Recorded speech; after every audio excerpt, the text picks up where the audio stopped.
마지막으로 다음 주 국내 증시 어떻게 전개될 것인지 전망과 전략 들어보는 시간 갖도록 하겠습니다. 이 시간 도움 말씀 주실 분은 골든브리지 투자증권 리서치팀의 이상준 팀장님 함께 하셨습니다. 안녕하세요. 안녕하십니까. 네. 국내 증시 1600포인트에 대한 안착. 사실상 1600포인트 지난 3월만 하더라도 상상하기 힘든 지수였습니다만 굉장히 강하게 지금 치고 올라오고 있습니다. 과연 그렇다면은 1600포인트 안착될 수 있을지 여부 이러한 부분도 다 체크를 해야 되겠는데요. 최근에 관심이 불거졌던 무역 수지 관련해서 내용부터 점검을 해보도록 하겠습니다. 8월 달에 그 무역 수지 부분 지금 뭐 시장에 관심이 좀 높아지고 있는데요. 기존에처럼 계속 뭐 흑자 기조를 유지했으면 좋겠는데 뭐 현재까지는 조금 그게 불안정한 것으로 알려져 있거든요. 뭐 정확하게 자세하게 좀 설명 부탁드리겠습니다. 아직 뭐 8월은 며칠 더 남긴 했는데요. 예. 일단 그 7월까지는 불황형 흑자이긴 하지만 그러니까 수출과 수입이 모두 줄어들면서 예. 이제 수입이 더 빨리 줄어들면서 오히려 이제 그 무역수지 흑자 규모는 사상 최대치를 기록하는 그렇죠. 예. 이런 패턴이 계속 전개됐었는데 8월 들어서는 이런 패턴이 약간 변하고 있습니다. 예. 그러니까 그 관세청에 따르면은 8월 20일까지, 예. 20일까지 무역수지 적자가 21억 달러를 기록하고 있다고 이제 관세청에서 발표를 했고요. 예. 자, 그럼 그 원인은 뭘까요? 그러니까 그 수출이 줄어든 건 틀림없습니다. 예. 특히 이제 그 8월 달이 휴가철이기 때문에 예. 수출 대기 물량이 많이 늘어나 있습니다. 아, 예. 일단 수입 쪽에서는 그 여전히 뭐 수입은 감소하고 있는데 감소폭이 이제 둔화됐습니다. 예. 그 원부자재 수입이 늘어나면서 이제 그 늘어났다, 감소폭이 둔화됐다고 얘기를 하고 있는데요. 예. 수출 입장에 한번 좀 그 그래프 살펴보면서 말씀드릴까요? 예. 근데 이 차트에서도 보시듯이 그 수입이 예. 그 감소 속도가 이제 완만해졌다. 예, 예, 그러네요. 근데 이 얘기가 사실 수입이 뭐 늘어나거나 감소 속도가 완만해졌다. 이건 나쁜 부분은 아닙니다. 예, 그렇죠. 그렇죠? 왜냐면은 원재료나 그 어떤 그 자본재 같은 걸 수입을 해서 예. 그 수입이 물량이 다시 이제 가공을 해서 수출이 되기 때문에 예. 그러니까 그 불황형 흑자가 아니라 어떤 이런 선순환 구조적인 구조로 본다면 그 긍정적으로 봐야 될 텐데요. 예. 근데 불행히도 그렇지 않습니다. 제가 보기에는. 왜 그렇죠? 이게 이제 수입 그 감소 속도가 완화된 게 예. 어떤 정말로 그 교역 물량이 늘어나서 그런 것이 아니고 예. 유가가 급등해서 그런 겁니다. 아, 그 차트를 한번 좀, 그 유가 차트를 한번 좀 살펴볼까요? 예. 뭐 WTI 유가 저희 그 현물가 기준, 선물이 아니고 예, 현물가 예, 기준을 현물가 살펴봤는데 뭐 배럴당 지금 $70 넘어가면서 연중 최고치까지 올라와 있습니다. 예, 예. 바로 이 부분이 교역 조건을 좀 나쁘게 하고 있는 부분입니다. 아, 가격이 높아지면서 수입이 증가한 것처럼 이렇게. 예, 예. 그렇죠. 그러니까 특히나 이제 그 세계 교육 시장 규모가 지금 그 침체가 전혀 저희 그 극복하지 못하고 있는 상황에서 예. 어떤 이런 그 수입이 좀 늘어난다. 이게 어떤 그 앞으로의 수출을 위한 선순환적인 구조라고 보기는 좀 어렵다고 말씀을 드렸고요. 예.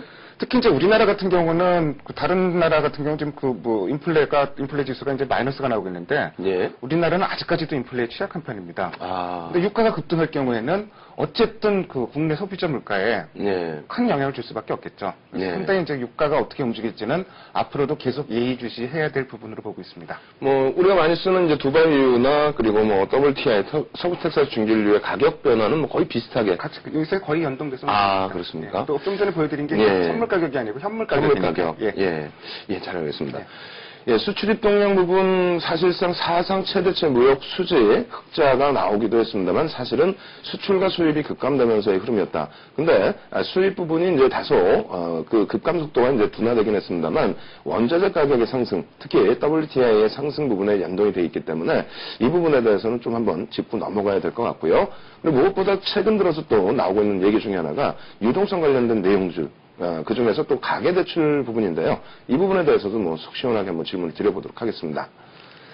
일단 뭐 가계대출이 계속 증가하고 있다. 그러니까 지금 사실상은 거시경제 지표가 좋아지고도 있긴 합니다만 그 속도 이상으로 유동성도 넘쳐나고 그리고 이제 그 불확실성이 어느 정도 해소가 되다 보니까 가계대출이 좀 많이 증가한 것으로 알려져 있거든요. 예.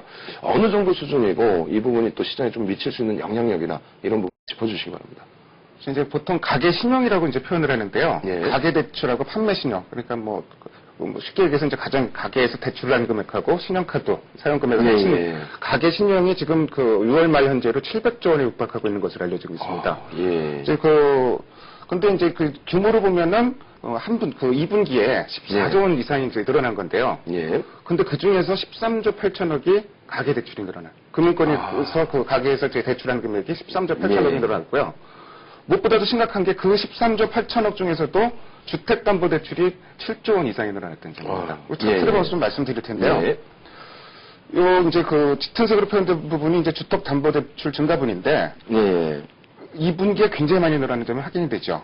그러네요. 예. 2009년 그 1분기, 2분기 이제 예. 많이 늘어났고 전체 가계대출도 1분기에는 오히려 마이너스였는데 예. 2분기에는 이제 플러스로 돌아서는. 상당하네요. 예. 예. 상당히 좀 불안한 요인이고요. 예. 특히 이제 최근에 주택 정부의 이제 양적 완화 정책으로 인해서 이 이제 자금들이 자산 시장으로 올라가면서 예. 자산 버블에 대한 우려감이 상당히 좀 높아지고 있는 상황입니다. 예. 특히 이제 정부에서도 지금 부동산 문제에 대해서는 버블 해소를 위해서 여러 가지 이제 의지들을 많이 보여주고 있는데 예. 이런 상황에서 부동산 담보 대출이 늘어났다. 상당히 좀 불안한 후유증이 있을 수 있겠네요. 근데 여기다가 예. 또 한 가지 살펴봐야 될 부분이 예. 콜금리가 올라가고 있다는 점이에요. 그렇다면 뭐 작년 10월에 좀 급락이 나왔을 때가 그때 금리가 좀 이상하게 움직이면서였는데 네. 콜금리가 상승했다는 것은 좀 자세히 좀 설명을 예, 이 부분 차트를 좀 살펴보겠습니다. 예. 좀 뭐 이 부분 짙은 색으로 표현된 부분이 이제 콜금리고요, 우측이고요. 이제 국고채 금리를 나타낸 것인데 예. 콜금리가 아니 죄송합니다. 그 CD 금리다. 예, CD 금리요. 예. 그러니까 CD 금리라는 게 그 변동금리형 대출, 그러니까 예. 주택담보대출할 때 그 금리의 기준이 되는 거죠. 예. CD 금리가 최근에 급격하게 상승을 하고 있는데 예. 원인은 뭐 그 금융권에서 자금 수요가 늘어나면서 이제 CD를 많이 발행했기 때문에 그런 건데요. 그렇죠. 예. 근데 이제 CD 금리가 올라가면은 당연히 대출 이자도 올라가고 그렇죠. 가계 부실로 이어질 소지가 상당히 많습니다. 예. 다만 이제 그 CD 금리 상승에 대해서 아직까지는 뭐 지레 겁을 먹을 필요는 없을 정도의 수준이라고 보는데 예. 그 이유는 CD 금리가 아까 진행자께서도 말씀하셨듯이 계속 예. 내려왔어요. 그렇죠. 그러면서 지금 올해 들어서 연중 최저 수준까지 떨어졌었거든요. 아니, 예. 사상 최저 수준까지 예. 떨어졌었거든요. 그 상태에서 올라왔기 때문에 금리의 절대 수준 자체는 높지가 않다는 점입니다. 예. 그리고 아직 금통위에서 예. 기준금리 인상을 움직임은 전혀 보이지 않고 있기 때문에 예. 그 기준금리를 인상하지 않는 한 이 금리의 상승 추세가 장기적으로 이어질 것이다. 이렇게 보기도 좀 어려운 면이 있습니다. 예. 그렇다곤 하더라도 어쨌든 그 자산 인플레 부담이 지금 굉장히 심각한 상황에서 주택담보대출이 늘어났고 거기에 연이어서 CD 금리도 올라간다.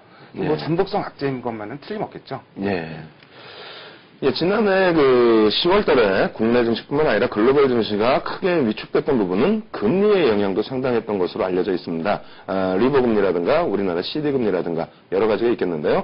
그것이 조금 꿈틀거리고 있다라는 부분, 이러한 부분은 좀 우리가 체크해 나가자 이렇게 말씀을 드리겠습니다. 그렇다면 또 수급 부분에 대해서도 상당히 좀 놓고 보셔야 되는데 일단 수급 전반적인 상황에 대해서 질문 드려보도록 하겠습니다. 외국인들이 여전히 현물 매수세의 강세를 표출하고 있긴 합니다만 또 개인들의 현물 매수세도 사실은 규모는 좀 작다 할지라도 만만치 않거든요. 전체적인 시장의 수급 동향 한번 체크해 주시기 바랍니다. 사실 외국인 아니면 여전히 안 되는 장으로 보고 있습니다. 그렇죠. 지금 개인들이 이제 8월 들어서 다시 주식을 샀는데 예. 그 영향으로 지금 예탁금은 14조 원까지 지금 밀려 있고요. 예. 주식형 펀드에서는 자금 계속 이탈하고 있습니다. 예. 차트를 좀 살펴보면서 말씀드리겠는데, 예.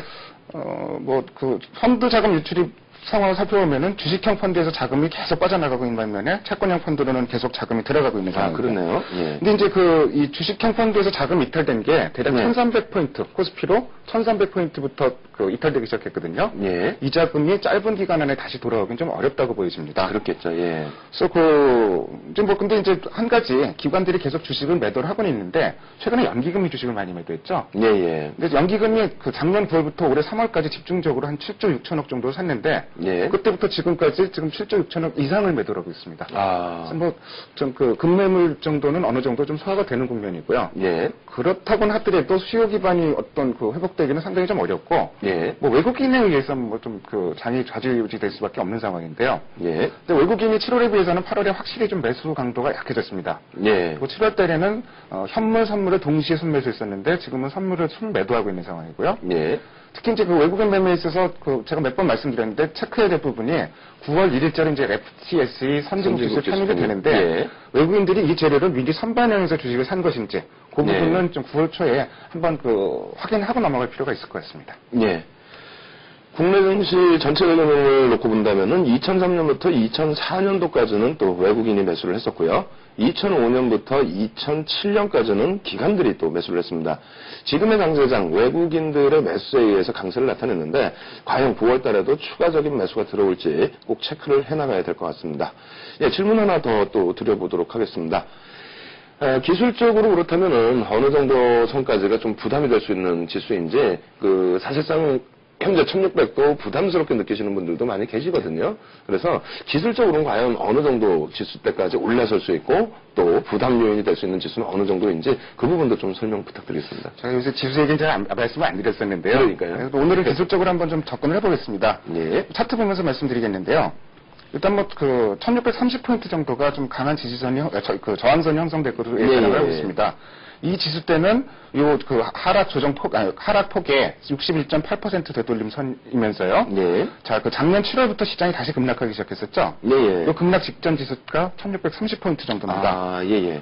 그래서 만약에 이 저항대를 돌파하면 추가 상승도 가능할 것 같지만 일단 저항선으로 작용할 거로 보여지고요. 예. 반면에 이제 조정받을 경우에는 상당히 좀 낙폭이 확대될 수 있다는 점. 왜냐면은 1400포인트 전후에서는 상당히 선박김이 많이 이루어졌죠. 예. 근데 1600대 올라갈 때까지 단기간 안에 거리 없이 올라왔어요. 좀 가볍게. 그러니까 만약에 여기서 방향성이 전환된다 그러면은 의외로 큰 조정이 나올 수도 있다. 중국하고 비교해도 될 그런 것 같네요. 부분 중국만큼 많이 빠지잖아요. 그렇죠. 예. 근데 어쨌든 큰 조정이 나올 수 있다는 것도 좀 염두에 두시고 1630포인트가 의미 있는 지수대다.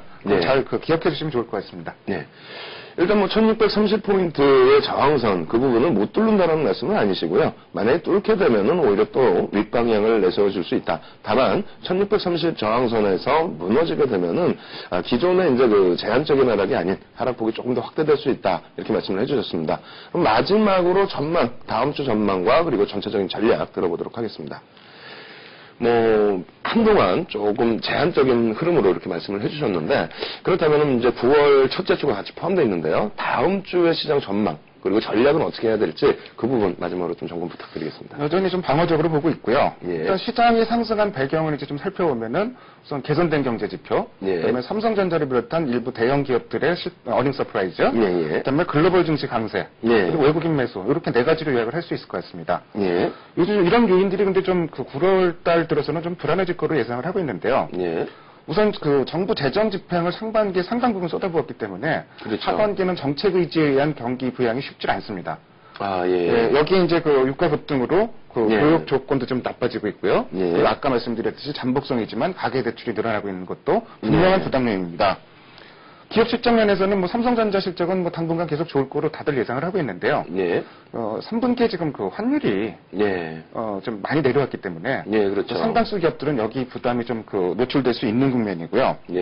또 이제 글로벌 증시 살펴보면은 뉴욕 증시가 최근에 계속 올라가고 있는데 사실 지표들이 굉장히 좋게 나왔거든요. 그럼에도 불구하고 지금 상승 속도는 굉장히 둔화되면서 상승 피로감을 느끼고 있고 아까 말씀하셨듯이 지금 중국 증시가 심각한 상황인데 상해 증시는 수급이 완전히 무너지면서 지금 상당히 불안한 모습을 보이고 있고 이 부분도 상당히 좀 시장에는 부정적으로 작용할 여지가 있습니다. 근데 이제 이런 악재들이 사실 최근에 워낙 시장이 급격하게 상승하니까 어떤 상승 자신감에 의해서 악재들이 묻혀져 버렸어요. 근데 반면에 시장이 하락세로 전환됐다. 그럼 보이지 않던 악재들이 갑자기 다 이제 다시 수면에 급상되면서 시장의 어떤 낙폭을 부추기는 이런 흐름도 나타날 수 있다는 말씀을 드리고요. 그래서 아까 기술적인 면이랑 좀 결부시켜서 말씀드리는 부분인데 만약에 조정이 오면은 좀 의외로 큰 조정이 올 수 있다. 이런 부분을 좀 염두에 두시고 사실 지금 시장이 상승하고 있는데 진행자께서도 보시면은 지금 요새 올라가기는 올라가는데 굉장히 불안하죠. 쫓아사기도 굉장히 겁이 나고 좀 이런 상황인데 이렇게 불안한 시세 흐름에 무리하게 좀 동참하는 것보다는 어쨌든 수익을 내가 투자해서 정말로 상투까지 계속 수익을 얻을 수 있겠느냐 그 부분에 있어서는 좀 상당히 좀 의문이 제기되는 부분이 아닐까요? 어쨌든 현 상황에서는 무리하게 이제 동참하는 것보다는 좀 리스크를 관리해 나가는 그런 전략이 필요한 시점으로 보고 있습니다. 최근 들어서 제한적인 부분에 대해서 이제 많이 말씀을 해주셨는데요. 3월 초순 이후에 6개월 만에 국내 증시의 60% 이상 상승이 나왔습니다. 그렇다면 일정 구간 또 쉬어갈 수도 있는 그런 국면이기 때문에 제한적인 범위에서 리스크 관리를 해나가자 이렇게 말씀을 해주셨습니다. 지금까지 도움 말씀 주신 분은 골든브릿지 투자증권의 이상준 팀장이었습니다. 감사합니다. 네, 이렇게 해서 저희가 준비한 내용들 전부 보내드렸습니다. ELW 또 전문 홈페이지에 들어가시면 녹화방송 다시 보실 수 있겠고요. 원고 내용도 확인하실 수 있겠습니다. 그리고 궁금하신 사항 토론방을 통해서 올려주시면 ELW 관련해서 궁금사항들 속 시원하게 풀어드리고요. 선택되신 분께는 ELW 공부하실 수 있는 실전 투자 기법의 책 2권 보내드리도록 하겠습니다. 그럼 저는 다음 주에 다시 뵙도록 하겠습니다. 감사합니다. Be a star.